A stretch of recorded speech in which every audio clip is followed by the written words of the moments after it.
Sash Rinaldi is one of the most creative people I know, and he has a really fun eye for things. He has an eye of a genre director.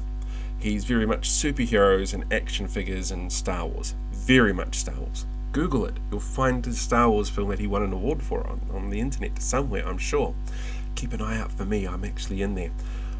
One of the things I found really fascinating about Sash, though, is that he's got a young family, he's stuck at home in a new house in the middle of lockdown, trying to balance being a parent, being somebody who's got to earn a living, and being somebody who's trying to be creative. All of those together are a really tough thing to mix sometimes, and there has to be a little bit of give and take, and there has to be a lot of teamwork. So it was fantastic sitting down talking to him. Personally, as the first manager of the Hamilton 48 Hours, talking to the current manager of the 48 Hours, I had a good time to start off with, but the whole conversation was absolutely brilliant. So I hope you enjoy this one. Sit down, watch till the very end, and we'll catch you later. How have they been adapting to this whole lockdown thing? Because 3 must be a really tough age. 2, I imagine, would have been a tough age for last year for lockdown. 2 was pretty crazy. It's kind of, it's one of those things where it gets slightly better and slightly worse because we're in a bigger house than we were last year. So that's great. We've got a front lawn, we've got a back lawn, we've got a lot more space. We've got, just more room for him to kind of run around and messes to make. Like last lockdown, we were, well, just months ago, really, we were in a townhouse, basically a 2-story unit, which was beautiful and pristine and brand new. It was a new build, but the lounge was also the kitchen, which was also the playroom. Yeah. So it became messy very quickly. Yeah, I bet. And in lockdown, that kind of drove us a little mad because you can walk around the block. We had a nice little forest walk. The river isn't far away, and we took advantage of that as much as possible. But there were some days. I think on the 3rd week, I pretty much, threw my hands up, and I'm like, not today, Mary. I can't do it today. I'm just gonna like. But you definitely have those days. Oh yeah. I think people forget just how stressful a lockdown can be when you're dealing with little kids. Like it's. Yes. Because they don't understand what's going on. They don't get the concept of suddenly, everybody's home all the time and nobody can go anywhere. Yeah, exactly. Throws him for 6. Yeah, I mean, he's used to going to kindy every morning, and like he just gets to stay home. And okay, I get to stay home and watch Netflix and Disney and just hang out with mum and dad. And that's like, yes, for a while. Yes. And then things have to go back to normal, and that suddenly starts throwing things. And and we're trying to balance things like screen time and outside time and all that stuff. And it's, we're still kind of new parents and learning as we go. So the most important lesson that I think I can give you as a parent of adult children now is don't listen to anybody else and do what you guys are happy with. Screw everyone else's advice. You have to find what's right for you guys. Yeah, that's very good advice. Yeah, take it from an old pro. Yeah, I mean, it's Mary and I talk about this not all the time, but when it comes up, because parents, she's a member of Facebook parents groups, and she's always sort of giving me notes and just saying what people are talking about and the kinds of things, and we have those kind of conversations of what we should be doing or shouldn't be doing, or let's try this, let's experiment with this, and it's just this kind of ongoing conversation. It's like there's no right or wrong. It's like sleeping with your kid. Me and Raylan are basically we sleep, and there are 2 single beds kind of stuck together. I kind of have my bed. He kind of has his bed, but he usually ends up with me anyway. So, because mum's in her bed with Bub, she needs to feed Bub. You just kind of make do with whatever situation you find yourself in and whatever works. As long as everyone is basically sleeping, yes, that's good. That's the important part. That's the best part is when they're sleeping. Because it's quiet. It's like, free time. I remember this. Yeah. I get caught in this trap though, where it's just like everyone's asleep, and I'm like, oh, cool. Now I get my free time, and it's just like I'm just on my phone. I'm watching just stupid YouTube stuff, but it's like that trap of, no, this is my time, this is my freedom. Like, it's like 1 o'clock and I'm like, dude, just go to bed. Like, just you're not getting anything extra out of it, but it's yours. So how have you been holding up through everything? Like, juggling a lot, obviously.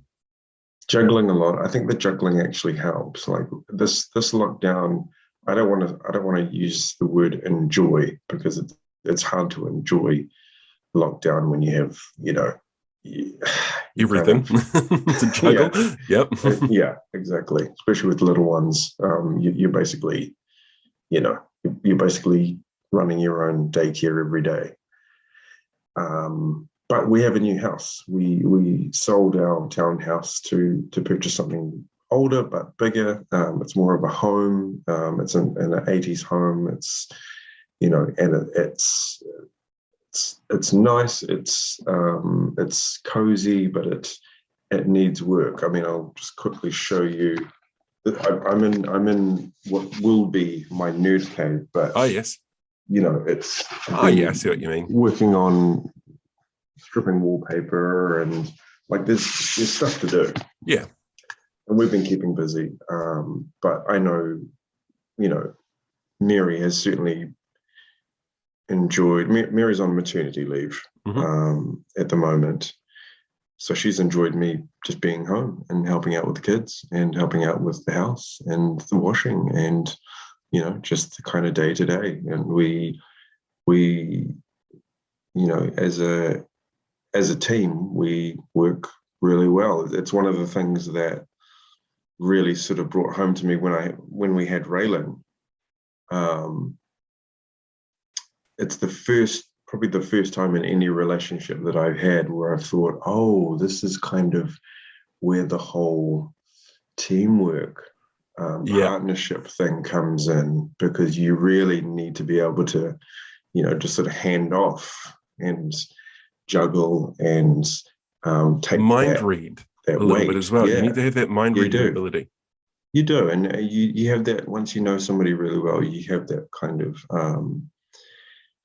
that just sort of that sort of telepathic knowledge of, okay, yeah, I can see you're getting worked up here. Let's let's go out and get some fresh air and go for a walk, and before things kind of bubble over, you kind of but that whole partnership thing is very, very important, particularly with children, and I just can't imagine single parents doing what they do with more than 2 kids like that. That just kind of blows my mind.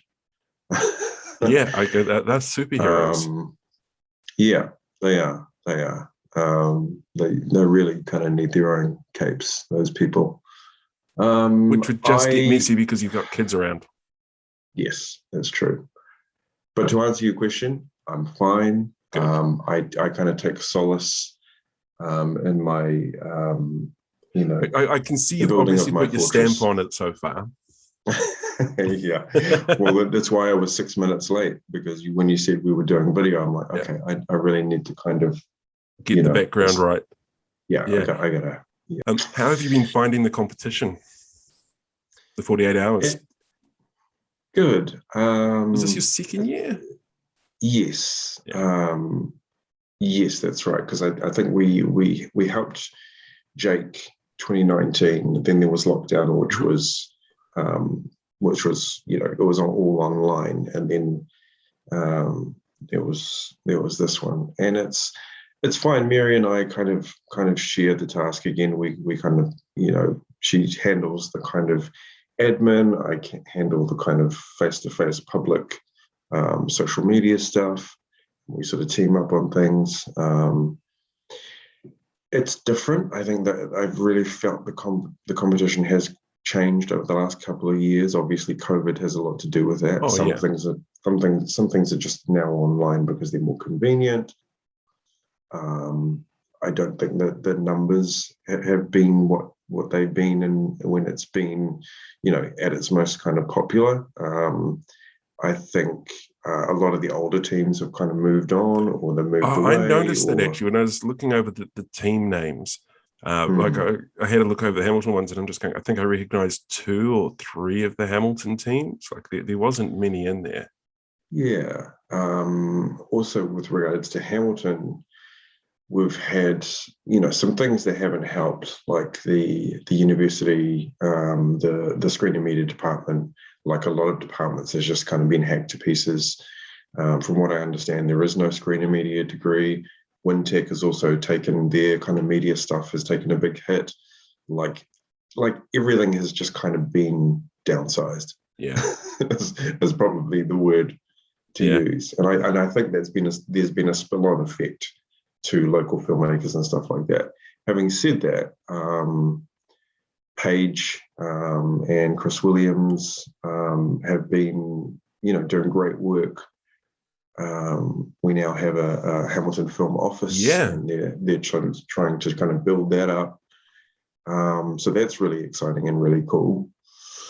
I've been kind of, shoulder tapped to jump in and join that Jedi Council, but I just don't have the time Yeah. or the kind of mental space for that right now. And from experience, I can tell you that takes up a lot of mental space.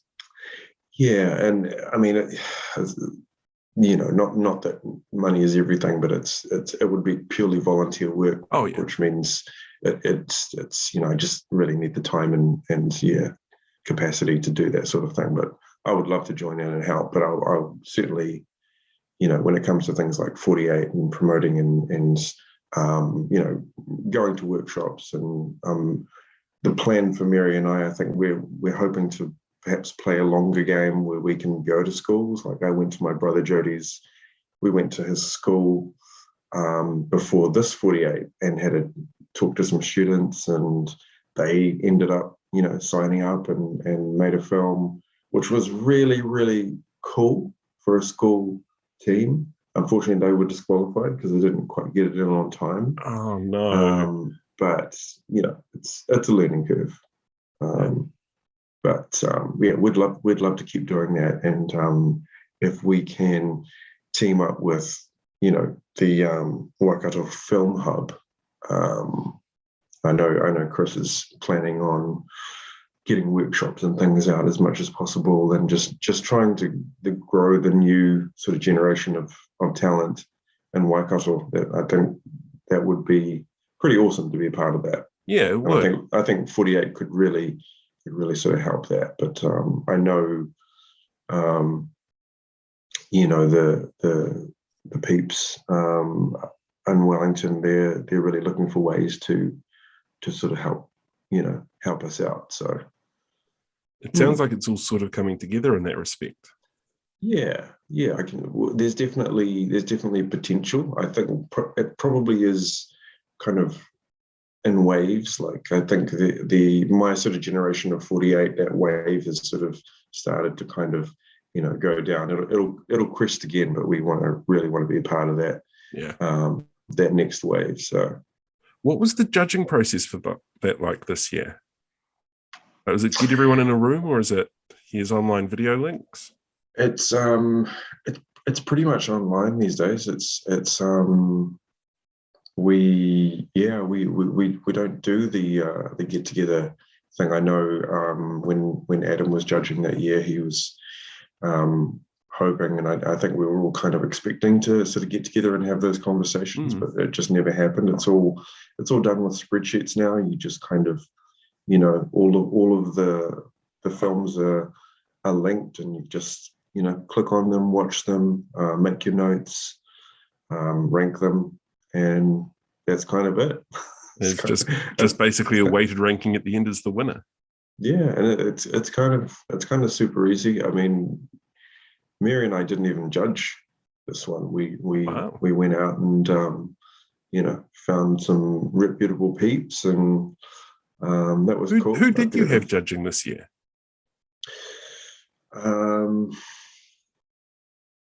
Okay, so put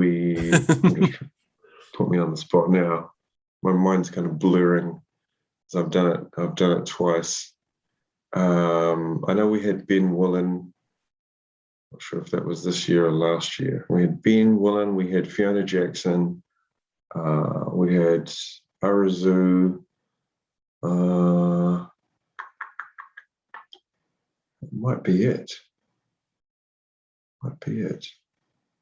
I mean, Ben's not even based in Hamilton anymore, but he's, we consider him a Hamilton filmmaker. He's down in Wellington at the moment. Just doing bits and pieces. I saw him recently with their we did the latest Chasing Time thing, which was fun. You would enjoy this. You know about The Last Hustle? Now that's their English language series, isn't it? Yes. Yeah, which you guys shot. Yeah. I believe you shot part of it at All to a House.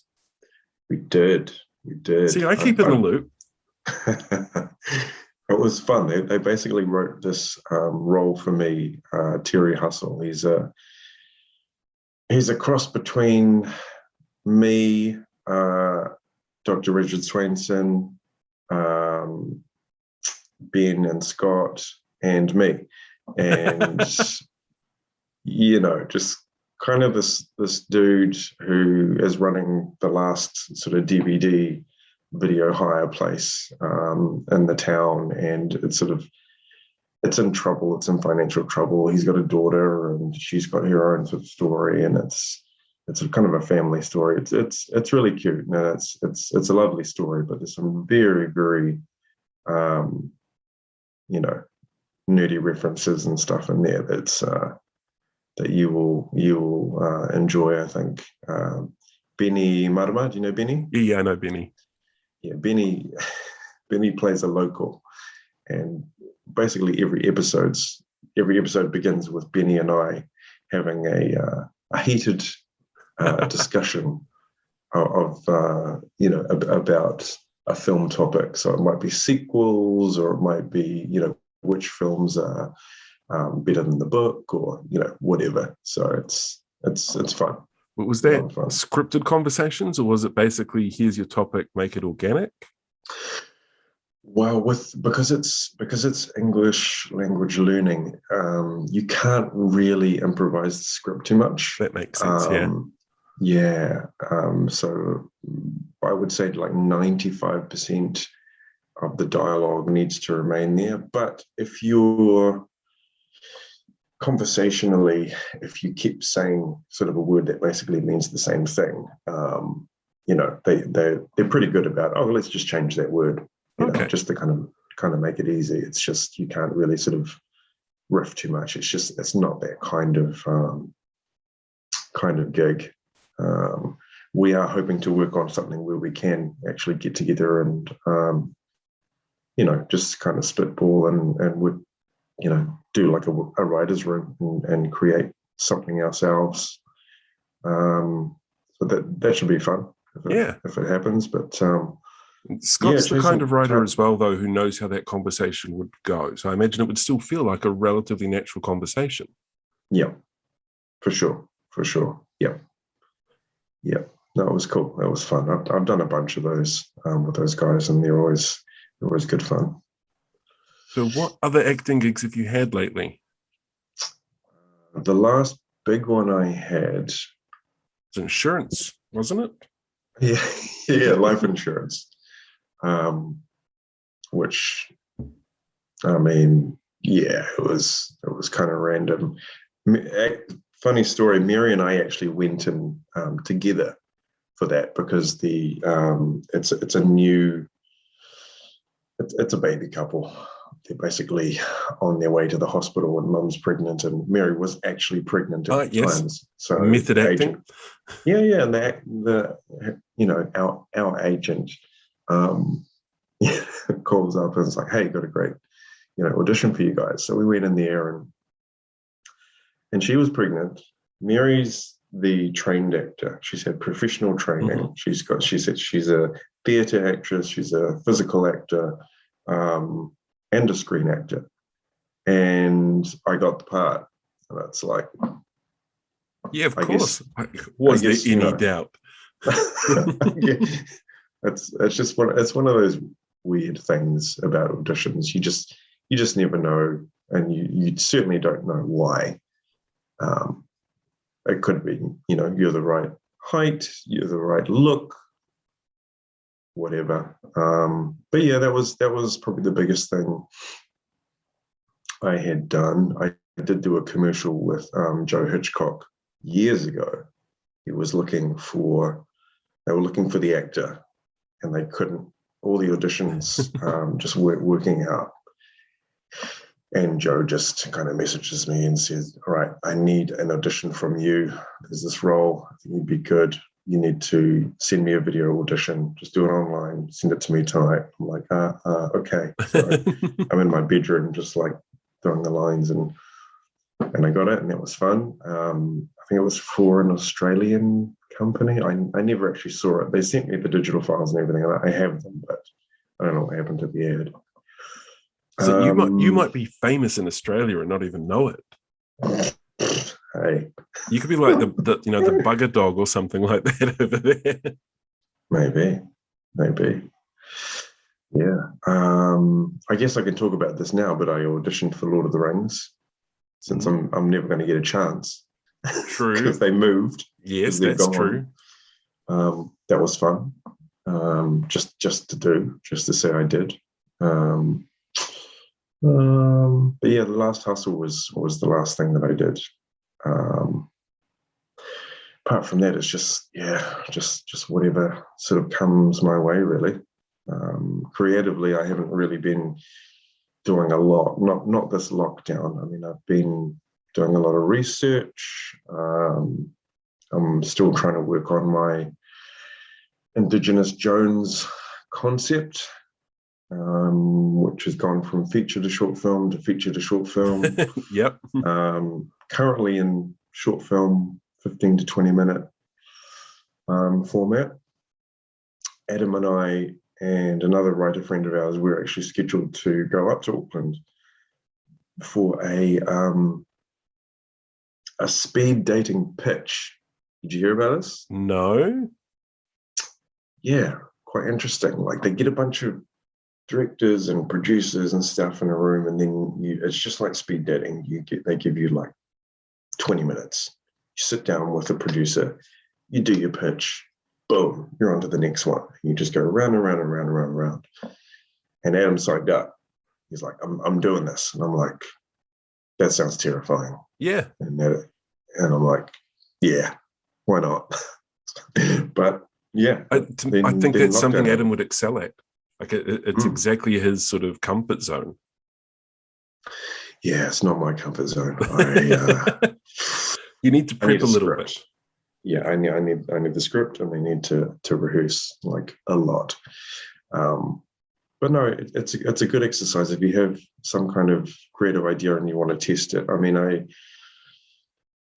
I've spent a long time, probably at least 5 years, thinking about this kind of idea, which is essentially a New Zealand take on a period kind of Indiana Jones action adventure style piece. And we have our own writers group, and we try and meet every Monday at a coffee shop, and that's been really useful just to try and get into a routine of doing the work. And it's and I got a script to, like, I think I was on about the 4th or 5th draft, and I'm still sort of reworking it. But yeah, the problem is when it's just you, it's a period piece. Mm-hmm. It's also kind of there's a lot of sort of cultural themes and stuff like that. So it's you really want to do your homework, and there's a lot of homework. And oh yeah. So it takes a long time. Never mind trying to find a story that you like. Yeah. The story has to be your anchor. It really does. And that's taken a while. I mean, it's been supernatural horror, it's been survival horror, it's been straight out sort of action. This is a little bit of a mix. This one's almost like a martial arts Western, Okay. because it's about the Taiaha and it's about the warriors, kind of, the what happens to the warrior when the warrior has no more wars to fight in, sort of thing. And thematically, that's a really strong idea. Yeah, and it's relevant. It's topical. It's I follow a lot of Polynesian folks on Twitter, and I just get a vibe of kind of what's out in the ether and what are the conversations that people are having, and it's really kind of informed it. I've had the odd sort of breakthrough as I sort of go, and I'm not kind of rushing it, obviously. I know the feeling. Yeah, it's with any kind of, I guess, dream project, you don't want to sort of rush into it, but there's a degree of difficulty with this one because it's a period piece, and there is action, but it's the cultural stuff, that I want to get right, or at least have it feel right for me. It's kind of the most important thing. But so I haven't really touched that for a while with lockdown. I mean, like you say, when you have kids, you have a family, it's not like you have a whole bunch of free time. It's like you really need the space to work. And then there's the house itself, which that's going to take up a bit of time as well. Yeah, exactly. So with this writers' room that you're part of, how many scripts are in production, in pre-production at the moment? Like, how many different things are being worked on? Is there anything that you've sort of seen and gone, wow, that's a fantastic idea? Yeah, I mean, they're all good ideas. They're all like in various sort of stages. But yeah, it's just kind of knuckling down and doing the work. With the writers group, we've kind of stopped sharing our kind of first drafts and multiple drafts and things, because I think that just tends to kind of slow things down. We're always happy to kind of feedback with each other, but it's tricky. We've got a good bunch of people that, it never gets sort of too personal, and there's always that level of trust that I think you need as writers. We've got a novelist in our group, Innie. She's incredibly prolific. Like she's written, I think, multiple novels. But just like various stages of development, or just various levels of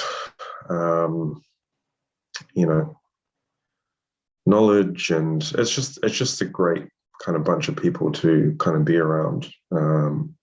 If I didn't have that sort of creative outlet or like a space for kind of feedback, or just a space to go and write and work and think, I wouldn't be anywhere near as like where I am now. And I wouldn't be confident about the idea, to be honest. Yeah. Sounds like it's been really good for you. It has, yeah. It has. I think when you're a creative person, or if you're like an artist, you really just need a good excuse to do it. Yeah. Even if you create that excuse for yourself, it's like working out. Find the excuse. I had a rule when I was working out and basically, single, when I had the time. And, I had this rule where I was like, okay, if my sneakers go on, I have to work out. That's kind of my green light. And I made that rule for myself. And it was kind of a mental switch that I flipped in my head. And you could do that with anything. You just kind of need to, knuckle down and get it done. That's right. Do the mahi. Yeah. Get the treats. Yeah. So do you have a timeline in your mind then for your story? In terms of like finishing it, Yeah. or Or at least getting to a point where you're happy to sort of look at pre-production or whatever the next step is you feel the next step should be. yeah, I kind of built a plan of wanting to get the script this year to get the script to a level that was basically ready to shoot. At that point, then I was going to save basically next year for putting the script out there, going for funding, applications, submissions, stuff like that. There's a lot of funding out there. There's crowdfunding, there's community funding, there's, I'm confident that the idea is strong enough and it has enough kind of broad appeal. It's, I think, a worthy enough idea, and obviously it's a current idea. I mean, the kind of cultural climate that we're in, there is definitely the revitalization of Māori culture has been just getting stronger and stronger every year. So I think it's ripe. It's time for something like this. I mean, we don't have our own kind of action heroes or Indiana Joneses or no, we don't. superheroes or any of that stuff. And we have this rich mythology and we have this rich culture, and it's all it's all out there, but it's just doesn't seem to be in film form. It's all dramas and quirky comedies and that stuff's great, but that's not me. I'm a genre director. I love action. I love horror. I love martial arts. I love sci-fi. So, but that kind of space just isn't being used with this material. Yes. Right. Question for you that I've asked everyone so far. What's your tips for getting through the stresses of lockdown? TikTok. No. Stresses of lockdown. Ooh, it's a great question. I'm trying to think generally, not just as a dad. Either is fine. Because what I'm finding is people's tips that are specific to what they're in and what they're dealing with really translate well to everybody. There'll be something that people can take away from it no matter what.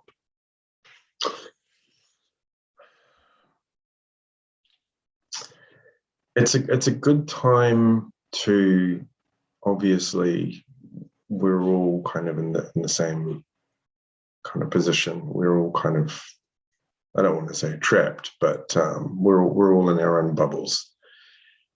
So it is a good time to slow down. It is a good time to maybe pick up that paintbrush that you haven't touched in years, or make something. Or if you love building stuff, you've got a bunch of wood in your garage and you've been meaning to finish the thing, whatever. Like, I don't mean just kind of hobbies, but sort of, for me, just like keeping myself busy. Like for me, I have the nerd cave. Okay, I kind of, again, it's that switch that I kind of flip in my head of, okay, this is something that I need to get done. This is a task. This is a job. It's going to be onerous. I can't tell you how many bad words have come out of my mouth from stripping like 40-year-old wallpaper. But I think about, the future when this room will be, pristine and beautiful, and there'll be like framed art on the walls, and there'll be like, LED lights, and it'll be my own kind of setup, and it'll be my space. It'll be your fortress of solitude. It will. It will be my fortress, and that has sort of kept me sane in a sense, having that goal, that task. Whatever your goal is, whatever your task is, it might just be, catching up with some old mates that you haven't, spoken to, that anything that's kind of been on your mind that you haven't gotten around to. Just keep yourself busy. I think the worst thing we can do is just kind of stew and sit and scroll and, just kind of get lost in the soup of, media and, just like crappy YouTube videos, which is my kryptonite. So many rabbit holes to fall down and just so much time to waste. It's almost like we have time. Like as a family, we know that we've been given this time, and we're trying to use it to just kind of slow down and be a family and enjoy the time as much as possible. So I guess coming right back around to your question, find what you can to find a way to enjoy the time for yourself in lockdown. I think it's important. I think it could be coloring. I love coloring. It's so relaxing. I haven't seen many people do that this time around. First time they did. First time I remember seeing lots of it. I haven't done it yet. I don't think I'm there yet. Okay. But it's zen. So find your zen. I like that. That is very good advice. Thank you. I want to thank Sash for giving up his time to sit down and have a chat with me. I know full well when you're juggling children and everything else, time can be a luxury you don't necessarily have. So I very much appreciate him making the time to sit down and talk. If you want to follow Sash on social media, I'll leave some links for you down in the description. And I'll leave a sneaky link down there as well to the Star Wars film that he made. Now, it didn't come up in conversation this time, but he actually won an award for Best Actor from George Lucas. George Lucas chose him as a Best Actor winner for this competition. So sit down and enjoy, chill out, and it's lockdown. What else are you going to do? Until next time, have a great one.